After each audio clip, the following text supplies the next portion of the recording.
Welcome back again. Today is July the 29th of 2015. I'm going to be covering another prophecy that the Lord gave to us, a specific sign for our generation. And if you just found my YouTube channel and you'd like to read my prophecy book called The Last Chronicles of Planet Earth, just go over to my website. You see the front page right here. And once you're there, just scroll down. All you do is just go right down here and you'll see a link. Just click this link and my book will be showing up depending on how fast your computer is, but it comes up really quickly on most computers. So you could read that book again, as I said, today for free. Now in my book I cover a lot of material concerning our generation as it relates to Lot's generation and obviously Noah's generation. We go back into the Old Testament and then again we see what Jesus says in the New Testament about what the people are going to be like in the last days.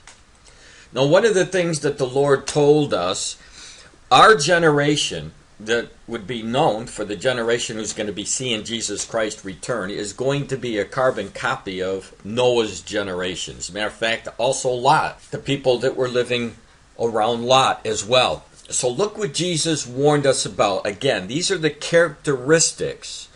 These are the facts that the Lord spoke to us about concerning the last days. And as it was in the days of Noah, so shall it be also in the days of the Son of Man. They ate, they drank, they married wives, they were given in marriage. Notice the breakdown there. He's talking about marrying wives, marrying women, obviously. But then right after that, he says they were given in marriage. And who's given in marriage today besides wives? Well, we're seeing women marrying women, and we're seeing men marrying men. So obviously there's some connection there about the distinction about marrying wives and given in marriage. And then he goes on to say, until the day Noah entered into the ark and the flood came and destroyed them all. So we know that because of what the people were doing, they turned away from God. And they were just evil people, sinful people, unrighteous people, that God looked on it and said, enough's enough. And the flood came and wiped everybody away except for Noah and his family. Now please keep in mind that Noah lived among the people for a very long time. We know almost 120 years just building the ark. So he had to endure living with people who were sinful people, unrighteous people for at least 120 years. And this was a tribulation for him because he had to live this way against people who didn't trust in the Lord, who didn't follow the Lord and rebelled against the Lord. Now, let's turn to what the Lord showed us in Luke 28 through 30, because now he shows us the story about Lot. The story about, again, unrighteous people and what happened. It says this, starting in verse 28. Also, as it was in the days of Lot, they did eat, they drank, they bought, they sold, they planted, they builded. But the same day that Lot went out of Sodom, and rained fire and brimstone from heaven and destroyed them all, even thus shall it be in the day when the Son of Man be revealed. In other words, a time is coming where within that same day that the righteous are taken out like Lot was taken out of Sodom, on that same day as the righteous left, that's when the judgment is going to be poured out. In the last days. Okay, so just like Noah, who lived among the unrighteous for 120 years, and we know that Lot lived in Sodom for a long time, so and it says that he was vexed because of all these people in the sin. So he had to endure what was going on, just like Noah was enduring the unrighteous people during his generation. And just as Noah was sealed into the ark, that very day, the judgment came and killed all of the people by the flood, and Lot taken out the same day. Now that's what's going to happen in the last days. The church I believe that the church is going to experience tribulation that Jesus talked about. He said, in this world you will have tribulation, but be of good cheer because I have overcome. So we know that the 7 seals before the wrath of God, these seals are tribulation seals that are coming from Satan, not God. There's a big difference. So Satan comes after these seals are opened up, and God shows us what is going to be taking place on earth because of the tribulation that Satan brings against the people of the world, and especially, as I said earlier in my video today, against the Christians and those that try to walk, those that are vexed around people who are unrighteous people, if you will, just like Lot was. So, again, revealing to us unrighteous people. Now, part of this unrighteous, when we talk about the Old Testament, and then we see in Luke chapter 17, we see that people during Lot's stay there in Sodom were among homosexual people. And the story goes that the angels, there was 2 angels that went in to warn Lot and to take Lot out. And there was part of the story when these men came to have sexual relations with the angels. And of course the angels blinded these unrighteous people, and as a result, Lot was warned to get his family out, to flee the city, and then it was going to be destroyed. So homosexuality was one of the reasons why this Sodom and Gomorrah were destroyed. Now, if the Lord warned us that the same characteristics that used to be in the people during Noah's and Lot's generation, and then all of a sudden they show up again in one generation while all the other prophecies are being fulfilled, then you know for sure that is the generation that has been chosen to see the Lord's second coming. Now, there's a report that came out today I want to show you, because we have the characteristics in our generation, without a doubt. I told you about the gay agenda. They're moving and they're gaining strength over the years. So just recently, the law was passed by the Supreme Court stating that every state in the United States would be giving homosexual marriages, same-sexual marriages. And of course, this is against precepts of the Bible, but the gay agenda is going, and they're pushing to get rid of the Christians' view, or how the Christians view them, making it illegal.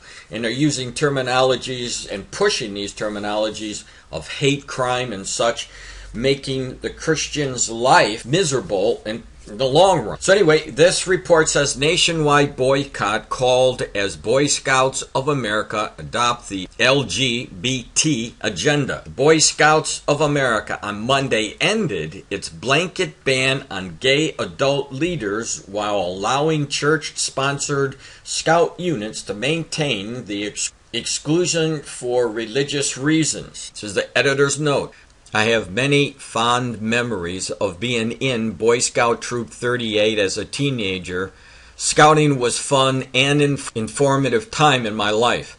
None of these great memories, however, include the promotion of the same-sex marriage agenda. In 2015, the BSA has been hijacked by the LGBT mafia, and as such, we call for an immediate nationwide boycott and rejection of the Boy Scouts of America. Where is the voice of the Christian church in this nation to rise up and condemn this? I'll tell you why. Because the useless, silent, end times Laodicean Christian church is too busy asking for blessings instead of standing on the Bible. Of course, he's mentioning the Laodicean church, and for those of you who don't know what that is, Jesus in the book of Revelation outlines messages to 7 churches, and the last message was to the church of the Laodiceans. The Laodicean church is a church of the last days, the church that will be there when the Lord Jesus Christ comes, and this was not a very, very good church at all. And you could read about that in the book of Revelation. So when he's talking about this Laodicean church, he's talking about a weak church that is not really standing on a sound doctrine at all at this time. Now moving on, it says, the new policy aimed at easing a controversy that has embroiled the Boy Scouts for years takes effect immediately. It was approved by the BSA's National Executive Board on a 45-12 vote during a closed-to-the-media teleconference. Now it's time to unite behind our shared belief in the extraordinary power of scouting to be a force for good.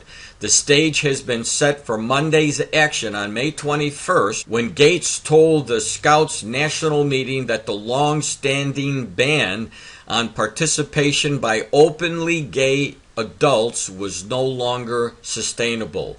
He said the ban was likely to be the target of lawsuits that the Scouts likely would lose. 2 weeks ago, the new policy was approved unanimously by the BSA 17-member National Executive Committee. It would allow local Scout units to select adult leaders without regard of sexual orientation, a stance that several Scout councils have already adopted in defiance of the official national policy.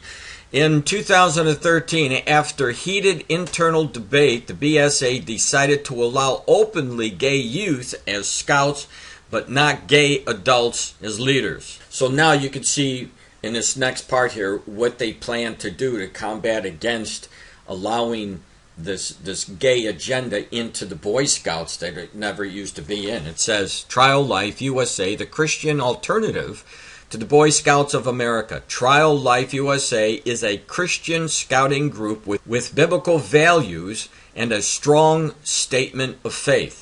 If you are the parent of a son of a BSA, we urge you to visit Trial Life USA and prayerfully consider making the switch today. So in our generation, we have the homosexual community creeping into every part of our society.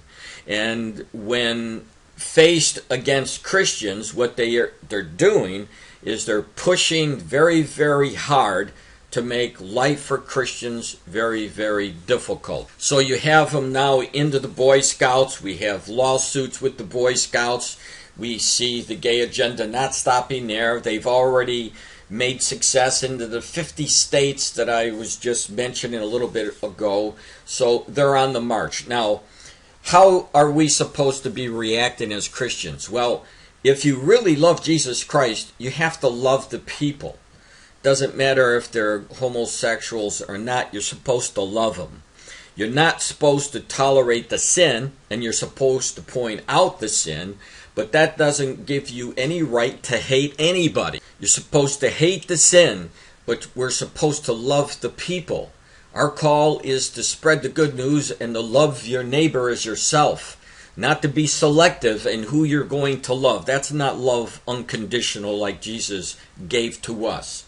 So what I'm showing you now is the characteristics of what Jesus showed us, but at the same time I want to make it very, very clear that you're not supposed to hate anybody. We're supposed to love these people, and it is, I'll be right up front, sometimes it becomes very, very difficult because you know the unrighteousness and you know the defilement against the word of the Lord, and so you really have to find that balance and ask the Lord to help you with it. I'm doing that. Now there's another story that also came out a couple days ago, July 27th. I didn't mention it, but I'm going to bring it up right now. It says the outrage in Nevada as the LGBT, again, this is this Rainbow Coalition, the gay agenda. The rainbow flag replaces American flag over Reno City Hall. Sunday in Reno, Nevada, the infamous gay pride rainbow flag replaced the American flag over City Hall. The outrage was immediate. For very good reason. Many see the gay pride flag as a symbol of oppression, hate, and bullying. City leaders eventually backed down, claiming that the fascist gay pride flag was supposed to fly with the American flag, not replace the American flag. So my question we would ask, why do they have to put it up there alongside the American flag anyway? There's no reason for that, except they want to show people that they're winning. They want to show people and push the agenda. That's the only reason why I could see that you would even have to put up a flag next to the American flag. It's in our face. And it's one of the reasons why I'm saying it becomes very, very difficult for us, because we know what they're doing. We know how they're pushing towards us. They just want to get rid of anything that has to do with Jesus Christ and the people who follow Jesus Christ. So this is just one example of the characteristics of the people living in our generation. But more importantly, it is definitely a sign that we have reached the time period in our history that Christ warned us about. And that tells us very, very clearly that we're very close to the Lord's second coming. Now, make no mistake about it. There is a group of people, and God knows who they are, that love the Lord with all their heart. They're keeping on the watch. They're following the Lord. They're doing and learning as much as they can about the Lord. They are the people just like Noah and just like Lot, who are living among unrighteous people, at the same time warning people that this is going to take place in the last days. When I'm talking about this is going to take place, is there's a group of people that are going to be removed and spared from the wrath of God. On one specific day, they will be taken out, just like we saw in Lot's generation and also with Noah. On the same day. And when is this going to happen? More than likely, we'll see this take place on the same day as we see the seventh seal broken. Because the six first seals are the tribulation that, as I said, will be coming from Satan on the church and on those people living on the earth from Satan, not from God. But after the breaking of the seventh seal and their silence in heaven, we see from Scripture that the Lord dispatches, right after that, He dispatches His angels to go out and gather the elect from all over the world. The elect are those that are going to be removed at the rapture. So the very hour, just like we saw with Lot and Noah, the very hour we're going to see in the book of Revelation, that's when the church is removed, in the very hour. That's why when the Lord talked to the church of Philadelphia, He said, I'll keep you from the very hour. There's no difference from Noah's hour and Lot's hour and the hour that's coming for the born-again Christians in our generation. A day is marked, and only God knows that day, that people will leave this earth and be caught out to be with Jesus in the air and to live with the Lord forever. And I hope that you're one of them. But bottom line is this: the characteristics are already here, and this is that generation.